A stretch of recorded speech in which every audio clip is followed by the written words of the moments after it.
yang begitu besar dan kemudian keperluan protein dan akhirnya soal sayur-sayuran dan juga buah-buahan sebagai sumber mineral dan vitamin. Tetapi hari ini sudah berubah. Suku separuh. Separuh adalah sayur-sayuran dan juga buah-buahan, suku karbohidrat, suku protein yang saya kira masih tidak menjadi lagi praktikal di dalam masyarakat pada hari ini. Sebab tu saya melihat bagaimana antara agensi, kementerian dalam negara kita ini harus memainkan peranan, terutamanya dalam perkara-perkara yang saya sebutkan tadi. Perbahasan hari ini memperlihatkan bahawa isu pemakanan bukan sahaja rutin kesihatan awam tetapi telah menjadi persoalan struktur yang menyentuh daya tahan dan masa depan negara. Realitinya negara sedang berhadapan dengan cabaran kesihatan yang terbentuk secara perlahan namun berimpak terhadap kestabilan ekonomi dan kesejahteraan sosial jangka panjang. Masalah berlebihan berat badan dan obesiti, penyakit tidak berjangkit serta beban berganda malpemakanan bukan sahaja sekadar angka dalam laporan tahunan kementerian. Ia merupakan petunjuk jelas bahawa ekosistem makanan negara memerlukan pembetulan dasar yang lebih berani dan sistemik dan menyeluruh tanpa kompromi. Sekiranya keadaan ini terus menerus secara berperingkat tanpa perubahan struktur yang konkret, sistem kesihatan negara kita akan terus menanggung beban rawatan yang meningkat saban tahun. Manakala produktiviti tenaga kerja dan akan terjejas secara beransur-ansur dan berpanjangan. Isu ini tidak boleh ditangguhkan dengan alasan sensitiviti pasaran dan pertimbangan ekonomi jangka pendek dan bersifat sementara. Kesihatan awam mesti diberi keutamaan mengatasi kepentingan komersial yang tidak selari dengan kesejahteraan rakyat dan pembangunan negara. Pengumuman ini menegaskan bahawa tanggungjawab reformasi pemakanan tidak boleh dipusatkan kepada satu kementerian sahaja secara terhad. Kementerian Kesihatan Malaysia perlu menjadi peneraju dasar yang tegas, tetapi pelaksanaan menuntut penglibatan aktif Kementerian Pendidikan, Kementerian Kewangan, Kementerian Perdagangan Dalam Negeri dan Kos Sara Hidup, Kementerian Pertanian dan Keterjaminan Makanan, pihak berkuasa tempatan serta sektor industri makanan dan minuman. Pendekatan whole of government dan whole of society bukan sekadar retorik atau ucapan rasmi, sebaliknya menuntut penyelarasan fizikal yang berani, reformasi persediaan makanan, kawalan pemasaran yang ketat serta pendidikan awam yang konsisten berorientasi generasi. Sekiranya agensi bergerak secara berpisah tanpa koordinasi berpusat yang kukuh, hasilnya akan terbatas dan tidak menyeluruh. Negara tidak boleh berada dalam keadaan separa tegas dan mengelurkan pasaran dan masyarakat kerana keputusan dasar yang tidak jelas hanya memberikan ruang kepada industri untuk memanipulasikan kelemahan dan pengawal sediaan demi kepentingan komersial. Reformasi makanan memerlukan ketegasan kepimpinan serta kejelasan hala tuju nasional yang tidak berubah. Negara-negara lain telah menunjukkan bahawa perubahan struktur sistem makanan mampu dilaksanakan apabila kepentingan kesihatan awam dijadikan asas utama setiap keputusan dasar. Isu penyakit berkaitan malnutrisi dan anemia dalam kalangan kanak-kanak pula menuntut tindakan klinikal yang lebih sistematik dan menyeluruh. Pengesanan lewat serta intervensi yang tidak berterusan akan terus meningkatkan risiko komplikasi kesihatan dan kos rawatan jangka panjang. Generasi akan datang berhak mewarisi sistem makanan yang menyokong kesihatan dan pembangunan fizikal, bukan sistem yang menyumbang kepada penyakit kronik sejak usia yang semakin muda. Secara ringkasnya, jawatankuasa telah memegang struktur strategik yang melibatkan kementerian, agensi dan NGO bagi memperkukuhkan pelaksanaan dasar pemakanan kebangsaan 3.0, memperkemas mekanisme fiskal termasuk cukai minuman bergula serta rasionalisasi dan pemansuhan subsidi gula dengan penyaluran semula peruntukan kepada agenda kesihatan awam. Penyata jawatankuasa ini tidak seharusnya berakhir sebagai dokumen arsip ataupun sekadar rekod perbahasan Dewan. Ia merupakan garis tindakan nasional yang menuntut pelaksanaan segera serta komitmen dasar berpanjangan berentas penggal pentadbiran. Pengumpulan ini menyeru agar segala dapatan dan syur yang telah dikemukakan diterjemahkan kepada tindakan yang nyata, terukur serta berimpak kepada seluruh lapisan masyarakat. masa depan Malaysia yang sihat, produktif dan berdaya saing bergantung kepada keberanian dasar dan ketegasan pelaksanaan yang ditunjukkan mulai saat ini hingga pergulungan. Jadi Tuan Yang di-Pertua, saya melihat raup muka yang berhormat Menteri, saya ingat dia bersedia untuk menjawab pelbagai persoalan-persoalan yang dikemukakan. Cuma mungkin apabila kita bentangkan penyata ini di peringkat pengulungan, diberikan ruangan kepada Menteri untuk menggulung dan menjawab beberapa persoalan, ataupun mungkin menyelesaikan sekurang-kurangnya dapat kita selesaikan buat masa ini dan dia memberikan kepuasan kepada semua. Sehingga menjadi amalan di peringkat negeri pun apabila penyata dibahaskan, maka Esko akan menggulung dan ia akan memberikan impak yang baik dalam sistem semak dan imbang dalam negara kita. Terima kasih Tuan Yang di-Pertua di atas perbahasan penggulungan penyata ini. Terima kasih. Terima kasih Yang Berhormat Kuala Langat. Saya seterusnya meminta Yang Berhormat Puchong, Pengerusi Jawatan Kuasa Pilihan Wanita, Kanak-kanak dan Pembangunan Masyarakat yang akan memberi penerangan berkenaan penyata bertajuk Bantut dalam kalangan kanak-kanak di Malaysia. Terima kasih Puan Timbalan Speaker kerana izinkan Puchong selaku Pengerusi Jawatan Kuasa Pilihan Wanita, Kanak-kanak dan Pembangunan Masyarakat untuk membuat penerangan penyata bantut dalam kalangan kanak-kanak di Malaysia yang telah pun kita bentangkan pada 24 Februari 2026 pada hari Selasa. Secara kebetulan saya tengok hari ini Jawatan Kuasa Kesihatan juga telah pun memberi penerangan berkenaan dengan dasar pemakanan dan juga intervensi nutrisi di Malaysia, dan saya kira adalah sangat baik. Saya juga setuju dengan YB Kuala Langat di mana kita gembira tengok YB Menteri yang sudi duduk di sini untuk dengar, sebab kedua-dua penyata ini adalah berkaitan dengan dasar pemakanan di Malaysia. Dan juga yang hari ini penerangan dan pembentangan penyata juga menunjukkan bahawa dasar pemakanan Malaysia perlu dikaji semula dan diregulasi. So, terima kasih kepada YB Menteri kerana sudi duduk, hadir dan dengar, dan saya juga berharap bahawa bukan sahaja dengar show-show kami, tetapi untuk show yang boleh digunakan kita implementasi dan dilaksanakan di peringkat KKM. Balik kepada penyata yang bantut ini. Secara keseluruhannya, penyata ini adalah hasil libat urus dan dapatan daripada sesi pendengaran bersama dengan KKM, Sekretariat Majlis Tindakan Sara Hidup Negara NAKO, Kementerian Perdagangan Dalam Negeri dan Kos Sara Hidup KPDN, Kementerian Pertanian dan Keterjaminan Makanan KPKM, United Nations Children Fund UNICEF dan juga Nutrition Society of Malaysia NSM. Sebelum saya pergi lebih jauh lagi, saya Puchong ingin menarik perhatian Dewan Yang Mulia ini kepada dua statistik dan satu fakta yang berkaitan dengan masalah bantut di dalam kalangan kanak-kanak di Malaysia. Statistik pertama di mana telah pun dibentangkan oleh juga Jawatan Kuasa Kesihatan, di mana berdasarkan tinjauan kesihatan dan mobiliti kebangsaan 2022, kadar bantut dalam kalangan kanak-kanak bawah 5 tahun di Malaysia ialah 21.2%. Ini bermakna bahawa satu daripada 5 kanak-kanak di bawah 5 tahun adalah bantut.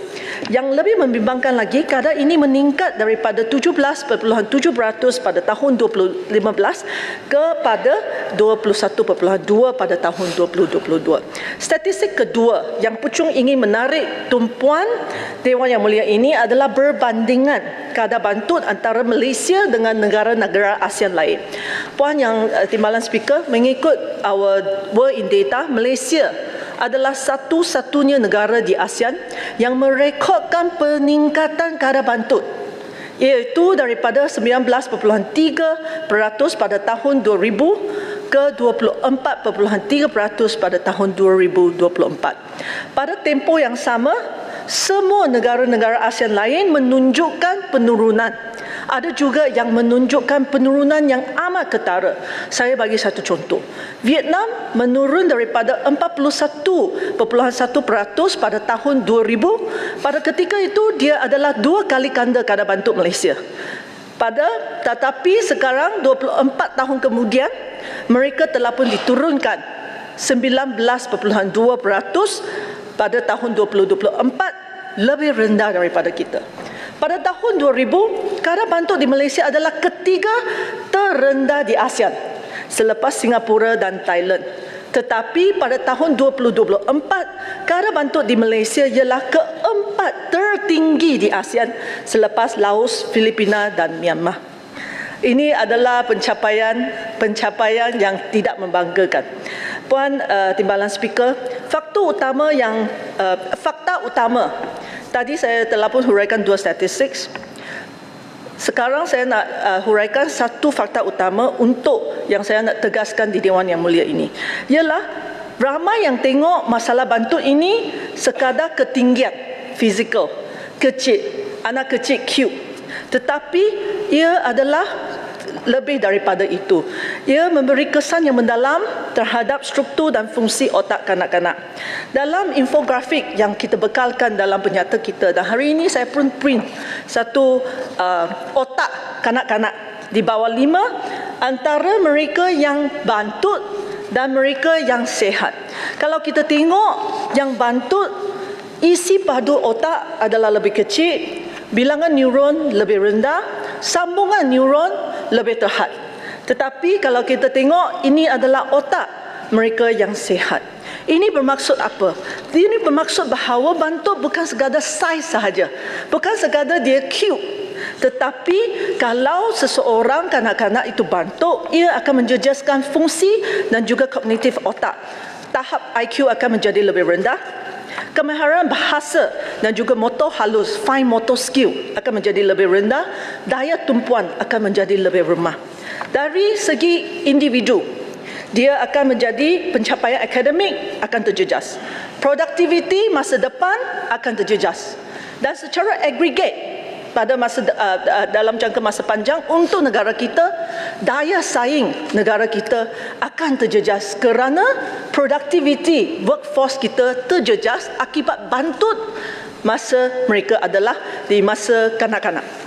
Itu kenapa jawatankuasa ini memandang sangat berat tentang masalah bantut di kalangan kanak-kanak, dan kita telah pun membuat taklimat dan membentangkan penyata ini. Di sini Puchong hanya ingin merumuskan 3 perkara yang paling penting, yang saya kira paling penting, penemuan utama dan juga show-show yang berkaitan dengan itu. Yang lain YB sekalian boleh baca.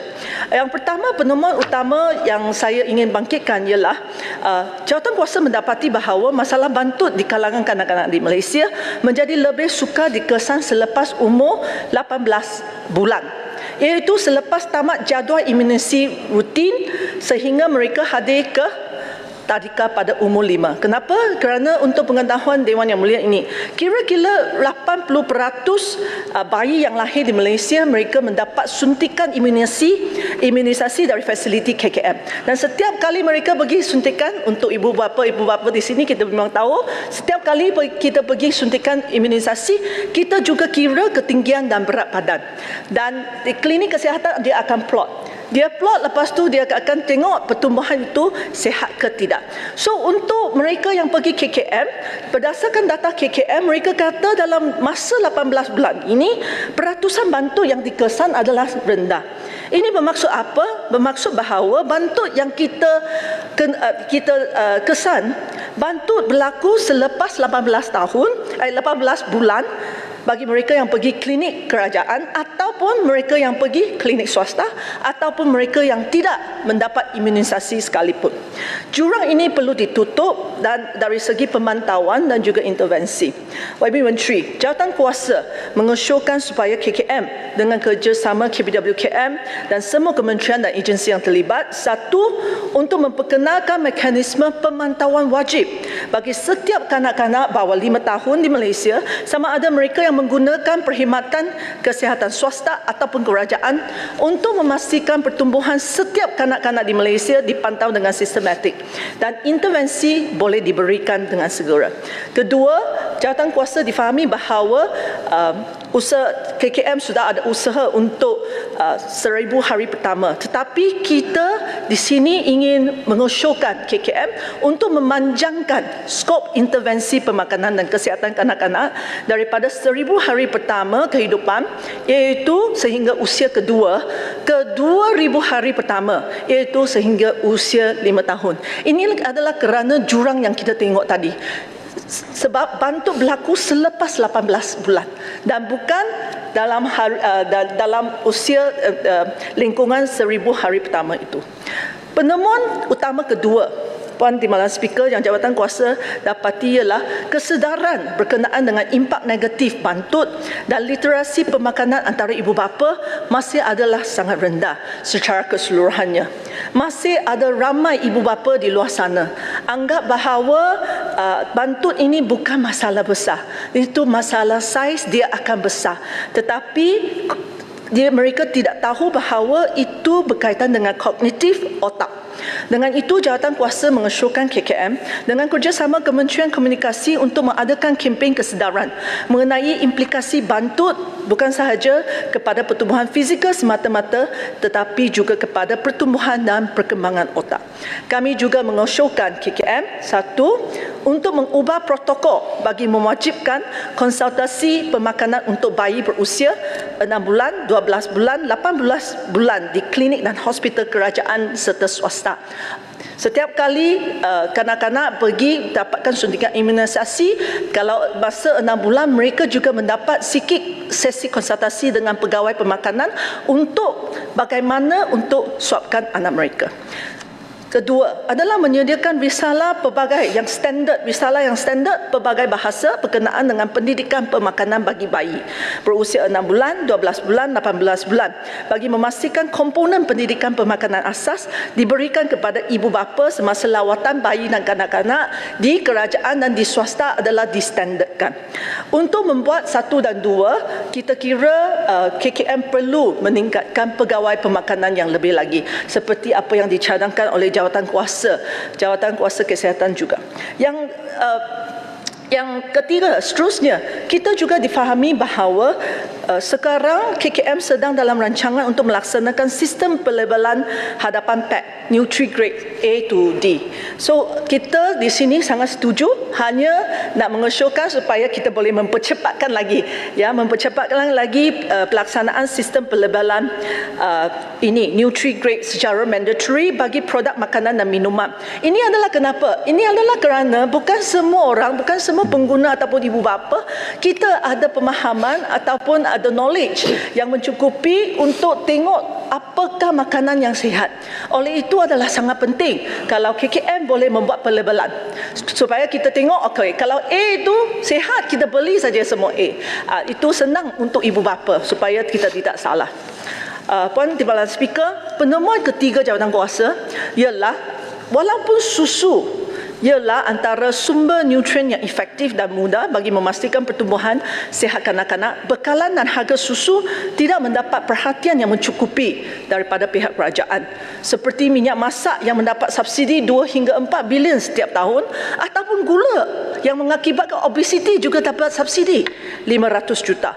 Justru jawatan kuasa mengesyorkan supaya MOF dengan kerjasama KPKM, KPDN dan KKM membuat penyasaran semula subsidi pemakanan negara supaya susu dan mungkin lagi nutrien-nutrien sumber-sumber protein yang lain juga diberi keutamaan untuk memastikan setiap kanak-kanak boleh mengakses kepada nutrien yang diperlukan untuk pertumbuhan yang sihat. Secara keseluruhannya, jawatan kuasa ingin mengusulkan kerajaan untuk belajar daripada pengalaman Indonesia. Dan ini adalah cadangan daripada UNICEF. Mereka menunjukkan sampel, contoh pengalaman kepada kita kerana they have a success story. Indonesia telah berjaya menurunkan kadar bantut mereka sebanyak 11% dalam masa 6 tahun sahaja, daripada 30.8% pada 2018 ke 19.8% pada tahun 2024. Ini membuktikan bahawa penurunan yang ketara boleh dicapai. Dalam Indonesia, satu negara yang begitu kompleks, yang begitu besar, kalau mereka boleh lakukan, maka Malaysia juga boleh lakukan. Antara faktor kejayaan Indonesia yang saya nak menarik perhatian Dewan Yang Mulia ini ialah inisiatif menangani bantut digerakkan oleh mandat undang-undang di peringkat tertinggi melalui Peraturan Presiden nombor 72 tahun 2021 mengenai percepatan penurunan bantut.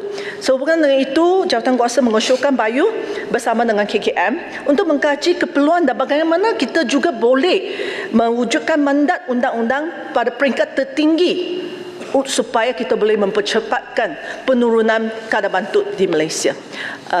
Tuan Timbalan Speaker, sikit lagi ya.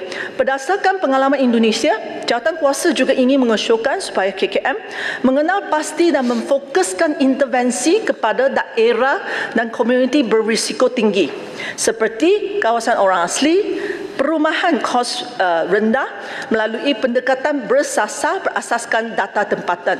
Let it be data oriented dengan izin. Jawatankuasa juga mengusulkan supaya KKM bersama dengan MOF dan Kementerian Ekonomi mewujudkan peruntukan khusus yang bersasar dan berstruktur. Sekarang kita tak ada peruntukan khusus untuk menangani bantut. Saya nak di sini mengusulkan supaya kita memang ada satu peruntukan yang khusus untuk menangani bantut yang boleh turun di peringkat akar umbi, komuniti tempatan melalui agensi kerajaan ataupun peruntukan bagi NGO secara sistematik, menghubungkan peruntukan dengan liputan sasaran, jenis program intervensi dan juga impak terhadap kadar bantut. Puan Speaker, sebagai penutup, Puchong ingin tegaskan sekali lagi bahawa bantut bukan sekadar isu ketinggian ataupun anak kecil. Ia menjejaskan perkembangan otak, pencapaian akademik, produktiviti masa depan dan paling penting daya saing negara pada masa depan. Setiap kanak-kanak yang gagal mencapai potensi pertumbuhan hari ini adalah kerugian kepada negara pada masa hadapan. Itu sahaja pembentangan dan penerangan saya. Sekian, terima kasih. Terima kasih Yang Berhormat Puchong. Untuk makluman ahli-ahli yang berhormat Menteri dan Timbalan Menteri Pembangunan Wanita, Keluarga dan Masyarakat tidak dapat berada di dalam Dewan semasa penerangan penyata ini dan mereka telah mengarahkan pegawai kanan daripada Kementerian dan Jabatan Kebajikan Masyarakat untuk berada di dalam Dewan sekarang untuk sesi penerangan penyata JKPK ini. Ahli-ahli yang berhormat, penerangan daripada Yang Berhormat Pengerusi Jawatankuasa Pilihan Wanita, Kanak-kanak dan Pembangunan Masyarakat ini terbuka untuk ahli-ahli meminta penjelasan dan memberikan pandangan. Senarai pembahas YB Bentong, YB Kepala Patas, YB Jelutong dan YB Merbok. Saya jemput Yang Berhormat Bentong, 5 minit setiap pembahas. Bismillahirrahmanirrahim. Assalamualaikum warahmatullahi wabarakatuh dan salam sejahtera. Terima kasih Puan Yang di-Pertua. Hari ini kita membahaskan penyata Jawatankuasa Pilihan Khas Wanita, Kanak-kanak dan Pembangunan Masyarakat mengenai isu bantut dalam kalangan kanak-kanak di Malaysia.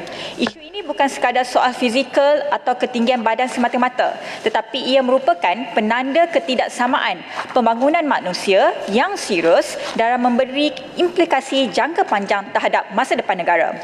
Bantut adalah manifestasi kegagalan sistem, kegagalan dalam pemakanan, kesihatan awam, pendidikan, perlindungan sosial dan juga tadbir urus. Ia mencerminkan jurang antara dasar dan pelaksanaan serta antara kemajuan ekonomi negara dengan realiti kehidupan rakyat di peringkat akar umbi.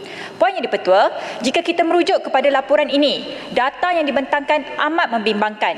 Berdasarkan National Health and Mobility Survey (NHMS) 2022, kadar bantut dalam kalangan kanak-kanak bawah 5 tahun di Malaysia adalah 21.2%, bermakna 1 daripada 5 orang anak Malaysia mengalami bantut. Angka ini bukan sahaja tinggi, malah jauh melepasi sasaran SDG 2030 iaitu 14.2%. Lebih membimbangkan, dalam tempoh hampir 25 tahun, kadar bantut di Malaysia tidak menunjukkan penurunan yang signifikan, malah terdapat peningkatan daripada sekitar 20% kepada hampir 25% dalam tempoh tertentu. Ini adalah satu paradoks pembangunan. Negara semakin maju dari segi infrastruktur dan pendapatan, namun kualiti pertumbuhan anak-anak kita semakin terjejas. Sebagai perbandingan, negara jiran kita Indonesia berjaya menurunkan kadar bantut mereka sebanyak 11% dalam tempoh 6 tahun melalui pendekatan menyeluruh, berfokus dan beraccountability. Mereka menjadikan isu nutrisi sebagai agenda nasional disokong oleh kempen kesedaran awam berskala besar, advokasi berterusan dan kepimpinan politik yang jelas. Kita dapat melihat papan iklan, kempen media massa dan platform digital yang secara konsisten mendidik rakyat tentang kepentingan nutrisi. Malangnya, pendekatan sedemikian masih belum dilaksanakan secara agresif di Malaysia. Poin yang dipertua, di Malaysia antara isu yang paling hampir dengan rakyat ialah jurang dalam pemantauan pertumbuhan kanak-kanak. Realitinya, kebanyakan ibu bapa berhenti membawa anak ke klinik kesihatan selepas jadual imunisasi wajib berakhir sekitar 18 bulan. Akibatnya, pemantauan berat dan ketinggian badan terhenti dan masalah bantut hanya dikesan apabila anak memasuki alam persekolahan. Ketika itu, peluang untuk intervensi awal telah terlepas. Isu bantut hari ini juga bukan lagi isu kemiskinan tegar semata-mata dan ia tidak terhad kepada kawasan luar bandar. Ia semakin ketara dalam kalangan keluarga bandar berpendapatan rendah dan sederhana yang terperangkap dengan kos sara hidup yang tinggi, literasi pemakanan yang rendah serta pendedahan berlebihan kepada pemasaran makanan tidak sihat. Tanpa kita sedari, harga makanan berkhasiat seperti susu, telur, ikan, buah-buahan dan sayur-sayuran terus meningkat, sekaligus menghadkan akses keluarga berpendapatan rendah kepada nutrisi berkualiti. Dalam masa yang sama, makanan ultra proses yang murah, tinggi gula dan garam lebih mudah diperoleh dan dipasarkan secara agresif, terutamanya kepada anak-anak. Sebagai ahli jawatankuasa pilihan khas kesihatan, kami juga telah beberapa kali membangkitkan keperluan untuk pemantapan dasar pemakanan dan intervensi nutrisi yang lebih menyeluruh, termasuklah keperluan menilai semula keberkesanan program sedia ada agar tidak bersifat berselerak dan reaktif. Poin yang dipertua, sehubungan itu saya menyokong sepenuhnya syur-syur jawatankuasa yang perlu diberi perhatian serius oleh kerajaan. Pertama, mengambil iktibar daripada kejayaan Indonesia, jawatankuasa mencadangkan pengumbalan akta kebertanggungjawaban terhadap kanak-kanak bagi memastikan tindakan merentas kementerian dilaksanakan secara mandatory, bersepadu dan beraccountability, bukan sekadar atas kertas sahaja. Kedua, mewujudkan mekanisme pemantauan pertumbuhan wajib bagi kanak-kanak berusia 18 bulan sehingga 5 tahun, sama ada melalui klinik kesihatan, pusat jagaan kanak-kanak atau institusi pendidikan awal bagi menutup jurang pemantauan sedia ada. Ketiga, menamatkan pendekatan silo iaitu isu bantut memerlukan kerjasama erat antara KKM, KPWKM, KPM dan KPKM, termasuklah aspek keterjaminan makanan bernutrisi, pendidikan memakanan dan perlindungan sosial yang menyeluruh. Keempat, memperkukuhkan pendidikan makanan kepada ibu bapa, khususnya ibu yang hamil dan keluarga muda dengan pendekatan yang mudah difahami, bersifat komuniti dan sensitif kepada realiti kos sara hidup. Kelima, menguatkuasakan sekatan pemasaran makanan tidak sihat kepada kanak-kanak, terutamanya di platform digital yang kini menjadi medium utama pendedahan kanak-kanak kepada iklan makanan. Dan keenam yang terakhir, saya mohon agar Kementerian Kewangan menyediakan peruntukan yang khusus serta bersasar serta menambah penjawatan pakar pemakanan dan dietitian di peringkat daerah supaya intervensi ini dapat dilaksanakan lebih awal dan lebih dekat dengan komuniti. Poin yang dipertua, sebagai kesimpulan, pelaburan awal dalam pemakanan anak-anak kita bukan perbelanjaan, tetapi pelaburan strategik untuk masa depan Malaysia. Jika kita gagal bertindak sekarang, kita sedang membiarkan generasi membesar dengan potensi kognitif dan fizikal yang terjejas yang akhirnya membebankan sistem kesihatan, pendidikan dan ekonomi negara. Dan saya menyeru agar semua syur penyata jawatankuasa ini dilaksanakan dengan segera, menyeluruh dan berkesan agar anak-anak Malaysia berhak mendapat permulaan hidup yang terbaik dan adalah menjadi tanggungjawab kita di Dewan Yang Mulia ini untuk memastikan hak tersebut dilindungi. Sekian, terima kasih. Terima kasih Yang Berhormat Pentong. Saya jemput Yang Berhormat Kepala Batas. Bismillahirrahmanirrahim. Assalamualaikum warahmatullahi wabarakatuh. Terima kasih Perdana Pertua Ramadan Karim kepada semua yang beragama Islam. Perdana Pertua bantut ataupun dalam bahasa utaranya kita sebut ketot, bukan sekadar isu ketinggian fizikal, tapi ialah tujuan petunjuk kepada kekurangan zat kronik yang memberi kesan kepada perkembangan otak, tahap pembelajaran, kesihatan jangka panjang serta produktiviti apabila dewasa kelak. Namun isu bantuan ini sebenarnya akan beri impak terhadap perkembangan dan kemajuan negara dari sudut kualiti kesihatan dan masa depan negara, bahkan kepada survival modal insan negara. Jika kita bercakap tentang transformasi ekonomi AI 4.0 dan negara berpendapatan tinggi, bagaimana kita tidak mempunyai sasaran nasional yang jelas dan boleh diukur untuk menurunkan kadar bantut, dan adakah kita benar-benar melihat isu bantut ini sebagai isu keselamatan ekonomi negara ataupun hanya sekadar isu kebajikan. Puan Di-Pertua, punca utama bantut ialah ketidakseimbangan nutrisi dalam pemakanan seharian. Kurangnya pendidikan pemakanan dalam kalangan ibu bapa ataupun menjaga, maka kita melihat isu ketidakseimbangan nutrisi ini bukan hanya melibatkan jenis makanan tetapi gaya hidup yang dibawa oleh kehidupan seharian. Mengambil contoh bagaimana kehidupan berkeluarga pada hari ini yang menyebabkan ibu bapa dan anak-anak jarang ada masa makan untuk bersama. Sibuk bekerja, bagi anak duit, janji kenyang tanpa pantauan, pengambilan dan kawalan makanan anak yang ambil. Ibu bapa lebih mudah mencadangkan untuk anak-anak ambil makanan segera sebagai diet ataupun cara pemakanan yang pada khemah mereka lebih mudah, kenyang dan cepat, terutama anak-anak yang picky eater dengan izin. Ramai tidak sedar bahawasanya santap bersama ini sangat penting dalam membantu diet sesi keluarga. Malah ramai ibu bapa terlepas pandang tentang umur kritikal perkembangan anak-anak adalah di bawah usia 5 tahun. Kebatas juga melihat sebelum ini sebagaimana isu yang disebutkan sugar attack dengan izin yang pernah ditanya sebelum ini yang turut menyumbang kepada ketidakkeseimbangan nutrisi anak-anak. Anak-anak mungkin dilihat cukup makan tapi sebenarnya kekurangan zat yang penting. Justru Perbatas mencadangkan supaya elemen pendidikan pemakanan sihat diperkukuh dalam kursus pra-perkahwinan. Topik berkaitan keseimbangan nutrisi makanan mestilah disampaikan oleh pakar pemakanan daripada pihak Kementerian Kesihatan. Matlamat kempen ini adalah bagi memastikan pendidikan awal keseimbangan nutrisi kepada bakal ibu bapa mesti bermula daripada sebelum pernikahan lagi. Puan Di-Pertua, akses kepada makanan sihat terutama dalam kalangan keluarga yang berpendapatan rendah. Jika masalah beras pun masih ada yang berjimat dan bercatu, bagaimana pula dengan makanan yang sihat? Hari ini semua protein seperti telur, ayam, ikan, susu seringkali dilihat harganya agak tinggi berbanding dengan makanan segera ataupun makanan yang diproses. Harga sayur-sayuran segar, harga buah-buahan segar ada kalanya tidak stabil. Maka ini adalah sebab mengapa keluarga berpendapatan rendah cenderung memilih makanan yang mengenyangkan berbanding makanan yang lebih berzat.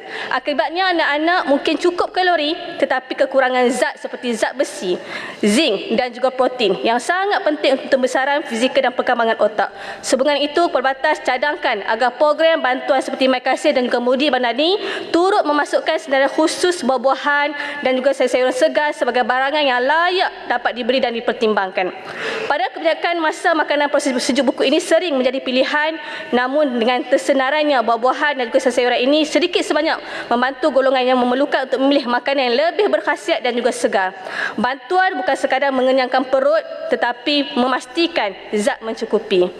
Puan Di-Pertua, menurut pakar perunding pediatrik endokrinologi Pusat Perubatan Universiti Malaya, Profesor Madya Dr. Azrianti Anwar Zaini, sebahagian besarnya berpunca daripada keyakinan ibu bapa terhadap anak-anak mereka yang akan tinggi kelak. Tak apa ketok sekarang, tak apa, nanti besar dia akan tinggi. Tak apa, mak pun rendah, mak pun ketok, ayah pun ketok, nanti anak tak apa akan tinggi.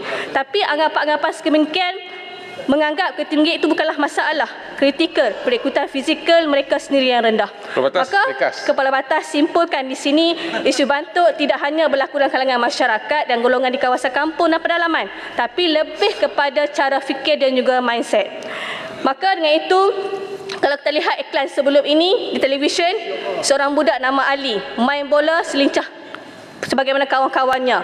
Bila kawan-kawan baling bola tinggi tak dapat tangkap. Minta maaf saya bercakap dalam bahasa utara lebih mudah faham. Kecil-kecil cili padi bagus kita sebut, tetapi realitinya kelebihan fizikal itu mungkin impaknya lebih berbeza macam pemain-pemain warisan yang ada sekarang. Apa yang disampaikan oleh iklan tersebut pada waktu rehat rakan-rakan dan buah-buahan, pada waktu rehat rakan-rakannya makan buah-buahan sedangkan ibunya sediakan sosis dan juga nugget sebagai diet kesihatan. Ini adalah sebahagian realiti yang perlu kita sama-sama baiki. Minta maaf saya nak habiskan saya punya. Maka kalau kita lihat negara Thailand memperkenalkan National Lunch Program dengan izin pada tahun 1993 yang memekalkan makanan sihat kepada para pelajar dengan menjadikan buah-buahan sebagai salah satu hidangan. Mungkin kerajaan boleh libatkan pihak universiti untuk lakukan kajian terlebih dahulu bagi mengkaji sejauh sejauh mana kebolehlaksanaan perkara ini dan mungkinkah ada inisiatif lain yang akan dicadangkan seperti polisi makanan sihat sekolah?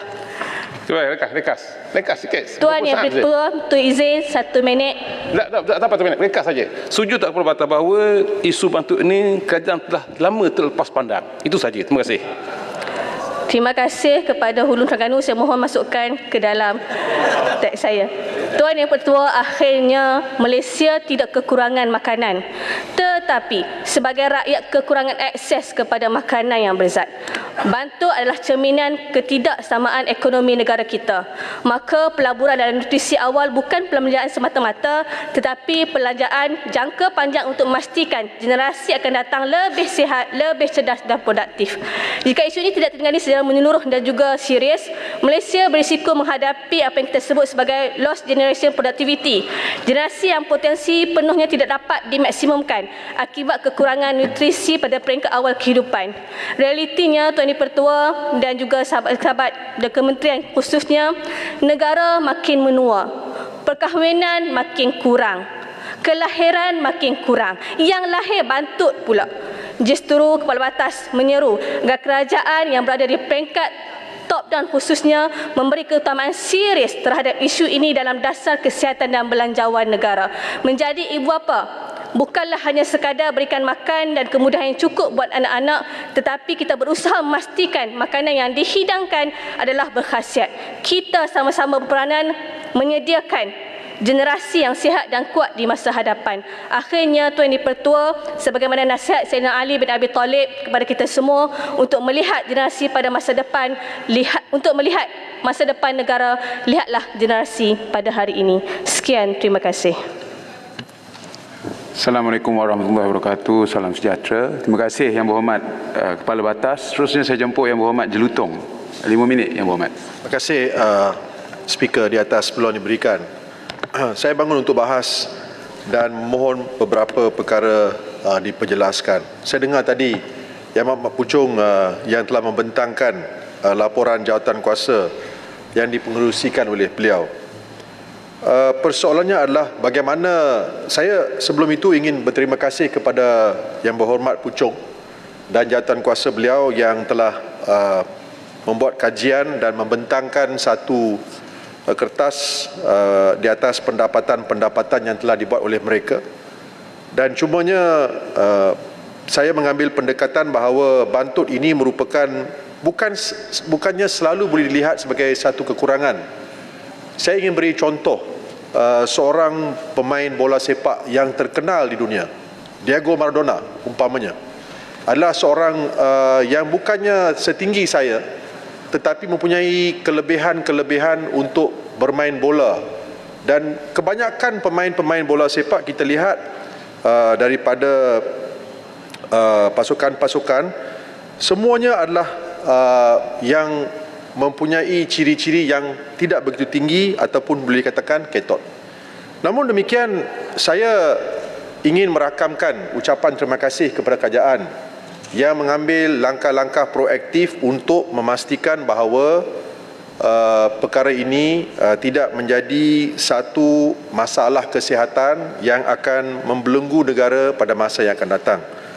Cumanya saya ingin tanya bagaimana kerajaan ingin memastikan bahawa syur-syur yang telah dibentangkan oleh Yang Berhormat Puchong ini sebenarnya dilaksanakan, terutamanya di kawasan-kawasan luar bandar, di kawasan perkampungan ataupun di kawasan-kawasan orang asli. Kerana kita lihat rata-rata daripada statistik yang telah dikemukakan oleh Yang Berhormat Puchong tadi, kebanyakan kejadian-kejadian bantut ini berlaku di kawasan luar bandar dan juga yang terkesan kebanyakannya adalah orang-orang asli. Jadi apakah pendekatan, bagaimana kerajaan ingin mengambil satu langkah inisiatif untuk memastikan bahawa ibu bapa yang baru melahirkan anak akan melaksanakan kewajipan mereka, dan sama ada sekiranya mereka gagal melaksanakan kewajipan mereka, bagaimanakah kerajaan ingin mengambil pendekatan, sama ada tindakan undang-undang diambil terhadap mereka ataupun sebelum itu mereka diberi kursus dan sebagainya. Sekarang kita lihat bahawa rata-rata sebelum kita bernikah, bukan saja di kalangan orang-orang beragama Islam, yang bukan beragama Islam juga diwajibkan untuk melalui kursus untuk mereka diberi tunjuk ajar berkenaan dengan pelbagai perkara yang melibatkan rumah tangga mereka.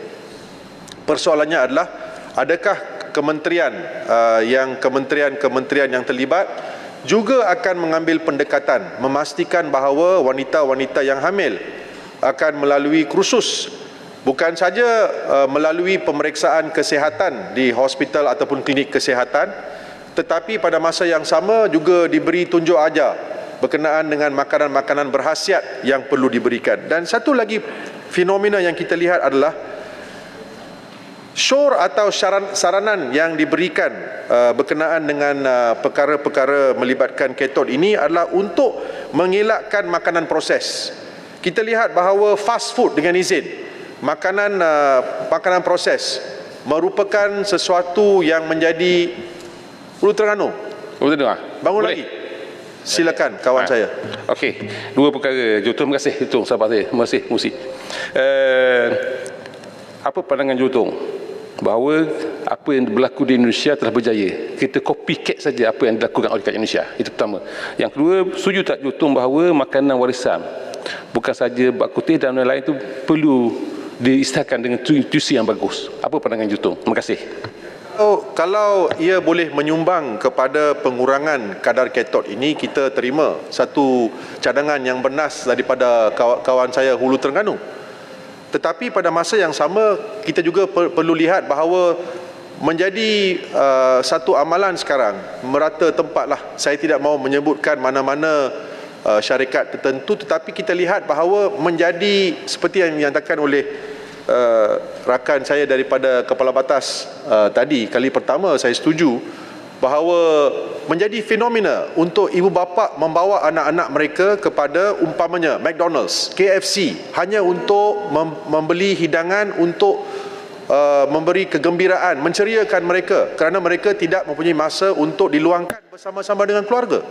Dan ini merupakan satu fenomena. Makanan seperti burger, makanan seperti ubi kentang yang diproses, ayam dan sebagainya, menjadi satu perkara yang juga boleh menyumbang kepada fenomena ini. Jadi saya ingin tanya penjelasan bagaimana kerajaan, dan perkara yang penting yang ingin saya katakan adalah kerajaan Madani menunjukkan inisiatif yang begitu jelas, yang begitu ikhlas, yang begitu serius untuk menangani perkara ini. Dan saya ingin merakamkan ucapan terima kasih kepada Yang Berhormat Puchong dan juga jawatan kuasa, ahli jawatan kuasa yang telah menjalankan pelbagai pendekatan, mungkin kajian dan sebagainya untuk membentangkan kerja ini. Jadi saya ingin merakamkan ucapan jutaan terima kasih dan memohon penjelasan bagaimana kita ingin mengamalkan perkara-perkara yang telah disyorkan, sama ada melalui kita meluluskan satu undang-undang baru untuk memastikan bahawa ibu-ibu yang hamil akan memastikan anak-anak yang dilahirkan itu tidak mengalami fenomena ini pada yang masa akan datang. Terima kasih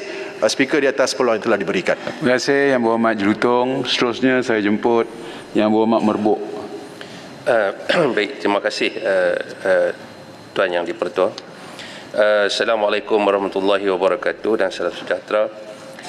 Saya bangun hari ini untuk membahaskan satu isu yang sering dipandang sepi, tapi implikasinya sangat besar terhadap masa depan negara, iaitu masalah bantut atau stunting dalam kalangan kanak-kanak di Malaysia. Menurut laporan Kesihatan dan Mobiliti Kebangsaan NHMS 2022 dan tinjauan kebangsaan sebelum ini, kadar bantut di Malaysia masih berada pada tahap yang membimbangkan, iaitu 21.2% atau 1 daripada 5 kanak-kanak berbanding sasaran SDG 2030 yang ditetapkan pada 14.2% atau kurang. Malah dalam setengah komuniti B40 dan kawasan luar bandar, kadar bantut adalah sebanyak 23.8% berbanding kawasan bandar sekitar 20.2%. Manakala di kalangan kanak-kanak orang asli di bawah 5 tahun pula angkanya jauh lebih tinggi, iaitu 43.8% berbanding populasi umum dan purata nasional. Kadar bantut di Malaysia mencatatkan peningkatan daripada 20 hingga 25% sejak 25 tahun lepas. berbanding negara ASEAN yang menunjukkan penurunan seperti negara Jepun, Korea Selatan dan Vietnam. Malah di Bangladesh sendiri kadar bantut mereka menurun daripada 50% lebih kepada 25%, sama macam sejak 25 tahun yang lepas. Jadi mungkin kita boleh belajar daripada negara Bangladesh. Ini amat memalukan dan membimbangkan bagi sebuah negara yang bercita-cita menjadi negara maju dan berperanan tinggi. Persoalannya, di manakah silap dasar dan pelaksanaannya? Itu yang dipertua. Bantut bukan sekadar isu fizikal kanak-kanak rendah daripada usia sebenar. Ia adalah petunjuk kekurangan zat makanan yang kronik, kelembahan sistem sokongan ibu dan anak terutamanya pada 1000 hari pertama selepas kelahiran serta kegagalan intervensi awal malah sebelum kelahiran lagi. Ia bukanlah hanya berpunca daripada iron deficiency. Sebaliknya dipengaruhi oleh beberapa faktor seperti kecukupan protein, ketidakcukupan vitamin D dan kalsium semasa fasa tumbesaran. Lebih membimbangkan, kadar bantut bukan sahaja memberikan kesan terhadap ketinggian, tetapi juga perkembangan kognitif, prestasi akademik, kebolehpasaran kerja pada masa hadapan dan akhirnya produktiviti negara. Dalam konteks ini, kerajaan sering mengumumkan pelbagai pelan tindakan pemakanan seperti program susu sekolah, bantuan bakul makanan. Namun, persoalan yang perlu dijawab ialah mengapa kadar bantut masih tidak menunjukkan penurunan yang signifikan. Jika kerajaan serius dalam menangani perkara ini, kenapakah kerajaan masih memberikan 500 juta setahun untuk subsidi gula berbanding tiada subsidi untuk susu? Mencegah bantut memerlukan intervensi sejak bayi dalam kandungan lagi, malah termasuk penjagaan ibu hamil dengan pemberian asid folik dan juga memperbaiki kualiti makanan pelengkap selepas umur 6 bulan bagi mencegah masalah ini. Antara usaha lain yang boleh dilaksanakan ialah sandingan anemia, pendidikan pemakanan dan sokongan kesihatan mental ibu. Malangnya dasar sedia ada lebih menumpukan kepada rawatan selepas berlaku sesuatu. Kedua, isu kos sara hidup yang terus meningkat turut menyumbang kepada masalah ini. Apabila harga barang makanan asas meningkat, keluarga berpendapatan rendah terpaksa memilih makanan yang murah tetapi kurang berkhasiat. Sebagai contoh, duit sumbangan asas rahmah SARA yang diberikan oleh kerajaan akan digunakan untuk membeli makanan yang tidak sihat seperti mi segera yang berada di tangga teratas dalam senarai barang yang wajib dibeli oleh penerima SARA. Dalam perkara ini, mungkin kerajaan tidak dapat mengawal kenaikan harga makanan yang berkhasiat secara berkesan dan gagal memastikan akses kepada makanan berzat pada harga mampu milik. Ini bukan sekadar isu kesihatan tetapi isu keadilan sosial. Terdapat kelemahan penyelaras antara Kementerian Kesihatan, Kementerian Pendidikan, Kementerian Pembangunan Wanita dan Keluarga serta agensi kebajikan. Tanpa bekalan data bersepadu dan mekanisme pengesanan awal yang sistematik, ramai kanak-kanak berisiko tercicir daripada intervensi awal. Itu yang dipertua. Merebut ingin mengemukakan beberapa cadangan alternatif, iaitu perluasan subsidi bersasar untuk makanan berprotein tinggi seperti telur, susu, ikan, kekacang kepada keluarga B40 yang mempunyai anak kecil dan menggunakan bekalan data yang disepadukan secara digital untuk mengelak ketirisan. Memperkukuhkan peranan klinik kesihatan komuniti dan sukarelawan kesihatan setempat dengan latihan khusus, pengesanan awal bantut serta pemantauan berkala. Pendekatan komuniti ini selari dengan prinsip tabir urus yang dekat dengan rakyat. Mengintegrasikan pendidikan makanan, pemakanan keibubapaan dalam model pra-perkahwinan dan kelas antenatal secara lebih sistematik. Kita tidak boleh hanya menyalahkan ibu bapa tanpa menyediakan ilmu dan sokongan yang mencukupi. Pembentangan jawatan kuasa pilihan khas Parlimen seperti ini perlulah diteruskan dan laporan tahunan khusus mengenai status pemakanan kanak-kanak supaya isu ini tidak tenggelam dalam statistik umum kesihatan. Dan yang dipertua, isu bantut ini bukanlah sekadar angka di atas kertas. Ia adalah soal masa depan generasi negara kita. Jika hari ini kita gagal memastikan kanak-kanak membesar dengan sihat dan cerdas, maka 10 atau 20 tahun lagi kita akan menanggung kos sosial dan ekonomi yang jauh lebih besar. Negara yang kuat bermula dengan keluarga yang sihat. Keluarga yang sihat bermula dengan ibu dan anak yang cukup zat dan sokongan. Kita tidak boleh berpuas hati dengan program bersifat kosmetik atau pengumuman